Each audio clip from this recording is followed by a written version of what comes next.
Jean-François Cerizet, bonjour. Bonjour. Donc on sort d'une conférence qui avait pour titre « Car la culture donne forme à l'école ». Vaste chantier. Belle question. Belle question. Bon, en fait, cette question est dérivée des travaux d'un chercheur américain, psychologue, qui a intitulé un de ses ouvrages « Car la culture donne forme à l'esprit ». Et il a montré, ce sont les travaux de psychologie culturelle, il a montré qu'on ne pouvait pas réduire la pensée humaine à des processus cognitifs désincarnés et qu'il fallait prendre en considération la culture et le vécu de chaque individu. Et que notre culture donne une forme, contribue à donner forme à la façon dont nous pensons. Pourquoi avoir choisi ce titre ? C'est assez simple de l'expliquer dans son lien avec le numérique. C'est la présence très forte des techniques numériques modifie notre culture. Notre culture colore notre façon de penser. Donc, le numérique modifie notre façon de penser et l'idée de réfléchir à l'impact de cette transformation sur les nécessaires transformations de l'école et de la forme scolaire. D'accord. C'est-à-dire qu'en fait aujourd'hui on est baigné dans un monde numérique par la force des choses, les enfants aussi. On parle des élèves, on parle des enseignants, on parle du système, on parle de qui en fait? On parle du système dans lequel évoluent des élèves, des enseignants, d'autres types de personnel, les parents des élèves également, enfin l'ensemble des acteurs du système éducatif. Vous rebondissez sur le thème l'école sanctuaire, ça n'existe plus, on est obligé de prendre en compte ce qui se passe autour de nous. Voilà, alors la forme scolaire évolue sans que l'institution ne le décide, puisque le numérique entre à l'école, au collège, au lycée et a fortiori à l'université, dans le cartable, dans la poche et dans la tête des élèves, par des comportements qui ne sont plus ceux d'hier, par des attentes qui sont nécessairement différentes de celles d'hier également. Et de ce fait-là, par les comportements des élèves, par les représentations qu'ils ont, par leurs exigences à l'égard du système éducatif, eh bien, ils mettent en tension, cela met en tension, ça contribue à mettre en tension la forme scolaire. Elle évolue par l'institution, qui l'adapte, mais il y a une tension qu'il faut résoudre et prendre en considération, ce qui est vraiment typique de la culture modifiée par le numérique, pour l'appliquer aux transformations de l'école. Effectivement, on ne parle pas trop de technologie, on parle plutôt de culture, donc c'est plutôt les méthodes qui sont proposées par le numérique, c'est les postures, les changements de posture que ça implique, c'est tout ça. C'est la façon de travailler, c'est la façon d'être en relation avec les autres, c'est la façon de s'informer, c'est la façon d'être créatif ou de produire. Donc c'est l'ensemble finalement de ce qui représente la culture numérique. Donc autre façon de travailler, autre façon de se comporter, autre façon d'être, eh bien, qui trouve place naturellement à l'école et l'école doit s'adapter, être transformée en fonction de ces exigences-là.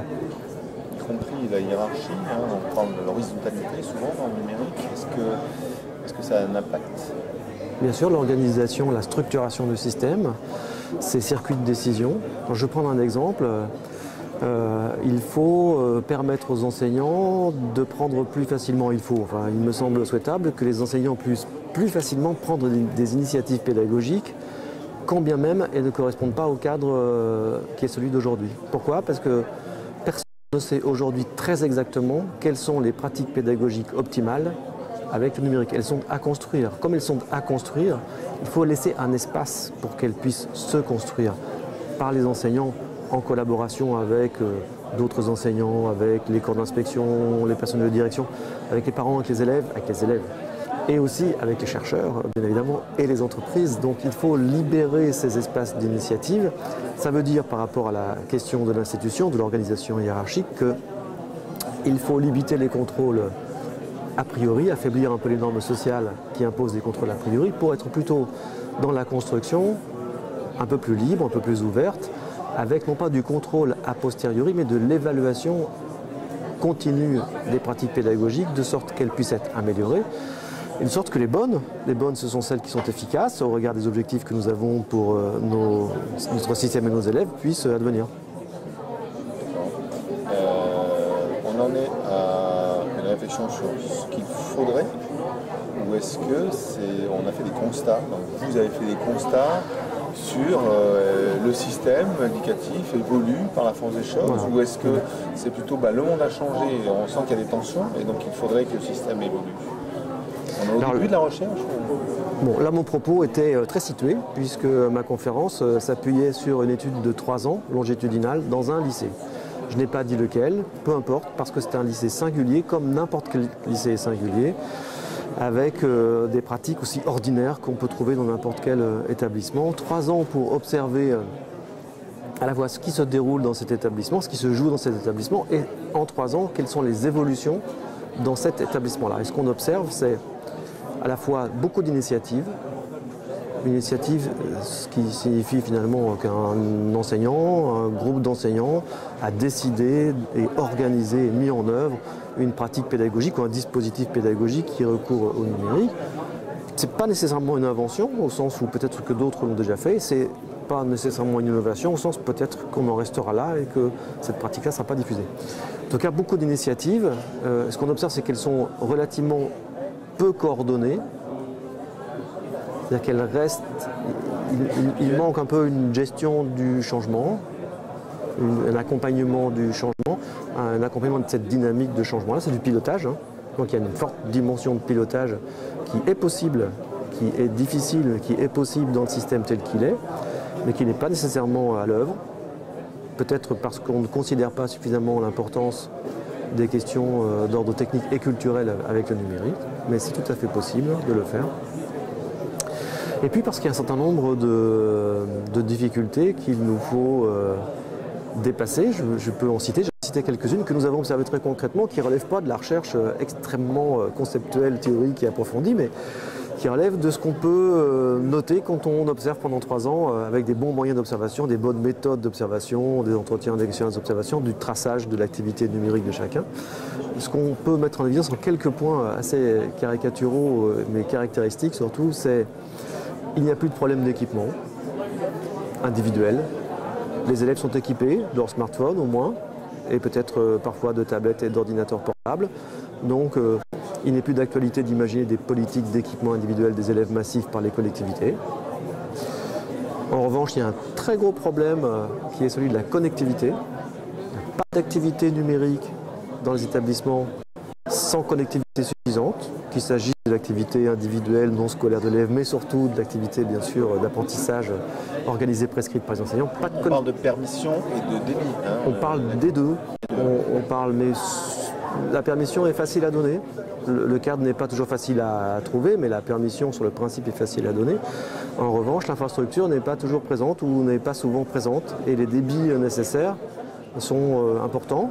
Et la localisation à partir de laquelle il est possible de travailler eh bien, est évidemment n'importe où et n'importe quand, si je peux dire, dans l'établissement. Donc ça, c'est une véritable difficulté. Un autre point qui est la question du stockage des données et des fichiers. On a observé sur le long terme, sur le moyen terme, 3 ans, des pratiques qui sont assez intéressantes parce que les moyens mis en œuvre par la collectivité et l'État ne sont pas utilisés. Sont utilisés des services de type Google Drive, de type Dropbox et autres, avec des comptes ouverts à titre individuel et gratuit, qui posent bien sûr des problèmes idéologiques à certains, mais surtout de protection des droits des élèves et de leurs données, des personnels. Hein. Et donc là, il y a une question qui est posée avec 2 voies possibles de solution, mais l'institution doit se positionner, soit à mettre en place, mais personnellement je n'y crois pas vraiment, un service éducatif de stockage de données. Je pense que c'est extrêmement coûteux, qu'on n'est pas sûr de parvenir à des niveaux de fonctionnalité et d'ergonomie équivalents, et on n'est pas sûr surtout d'être compétitif par rapport aux habitudes qui ont été prises par les élèves et par les enseignants. Et l'autre voie, c'est de contractualiser avec les entreprises qui savent faire, et de le faire de façon à ce que les droits soient bien pris en considération et que les élèves et les personnels puissent agir en toute connaissance de cause et en toute sécurité. Ça, c'est un autre point. Autre point... Finalement, il y en a 4 alors. Ah, il y en a, je n'ai que 4 doigts, il y en a un peu plus que 4, mais je les balaye rapidement. Autre point que nous avions déjà mis en évidence dans d'autres recherches, c'est l'importance qu'il y a à l'éducation numérique des élèves, à tout point de vue, de façon très large et de façon très spécifique par rapport aux compétences que les élèves ont besoin de mettre en œuvre lorsqu'il s'agit d'apprendre avec le numérique. Pour le dire rapidement, souvent les élèves ne sont pas assez compétents pour être efficaces dans leurs apprentissages avec le numérique. Donc il y a vraiment un obstacle à l'utilisation du numérique. Ils ont beaucoup de compétences, les élèves, qu'ils acquièrent par l'expérience, des compétences très élaborées, mais les compétences qu'ils ont ne sont que les compétences qu'on peut acquérir par l'expérience du numérique. Il leur manque des compétences qui nécessitent des apprentissages explicites, qui relèvent de la responsabilité du système éducatif et qui sont des compétences indispensables pour apprendre avec le numérique. C'était tout? Non, mais c'est pas mal. C'est pas mal. En gros, ça veut dire que la recherche s'intéresse à des sujets d'actualité, parce que là, on est en plein dedans. Oui. Clair. Donc il y aura des prolongements? Bien sûr. Donc, la recherche s'autorise à donner un point de vue sur des questions d'actualité. Alors bien évidemment, je ne l'ai pas évoqué ici, nous avons dans ce projet de recherche de 3 ans des questions beaucoup plus classiques de la recherche, que je peux formuler d'une façon qui est nécessairement plus théorique et moins d'actualité. J'en cite 3 quand même, enfin, 3 principales, parce que dans le cadre de cet accompagnement scientifique qui a duré 3 ans, qui se termine là, et dont les rapports finaux vont être publiés à l'été, avant l'été. Il y avait à l'intérieur également 3 recherches très spécifiques et qui ont conduit à 3 thèses de doctorat qui vont être soutenues dans les 3 dans l'année qui vient. Fin 2017 pour 2 d'entre elles, courant 2018 fin 2018 pour la 3e. L'une portait sur une question qui peut sembler un petit peu étrange, qui est comment les pratiques numériques circulent-elles entre les adolescents? D'où viennent les pratiques numériques des adolescents?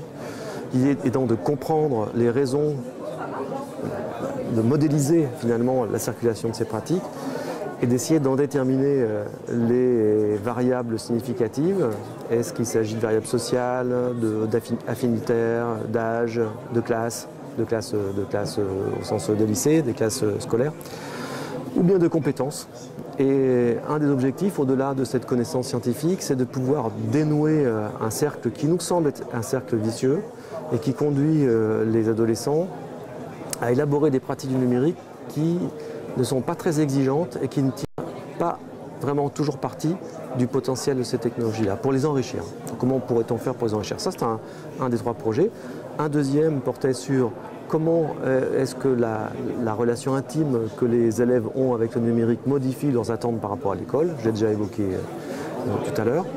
Et puis la 3e recherche est très pointue et porte sur les apprentissages collaboratifs dans le cas de l'instrumentation par une application numérique d'un éditeur de cartes mentales pour essayer de mesurer, enfin on ne sait pas essayer, la mesure est faite de façon totalement expérimentale, pour voir si l'instrumentation numérique, l'utilisation de techniques numériques pour réaliser collaborativement des cartes mentales est plus favorable aux apprentissages et en particulier plus favorable au processus socio-cognitif que si on n'utilise pas de techniques numériques pour ces mêmes activités. Et la réponse est oui à certaines conditions.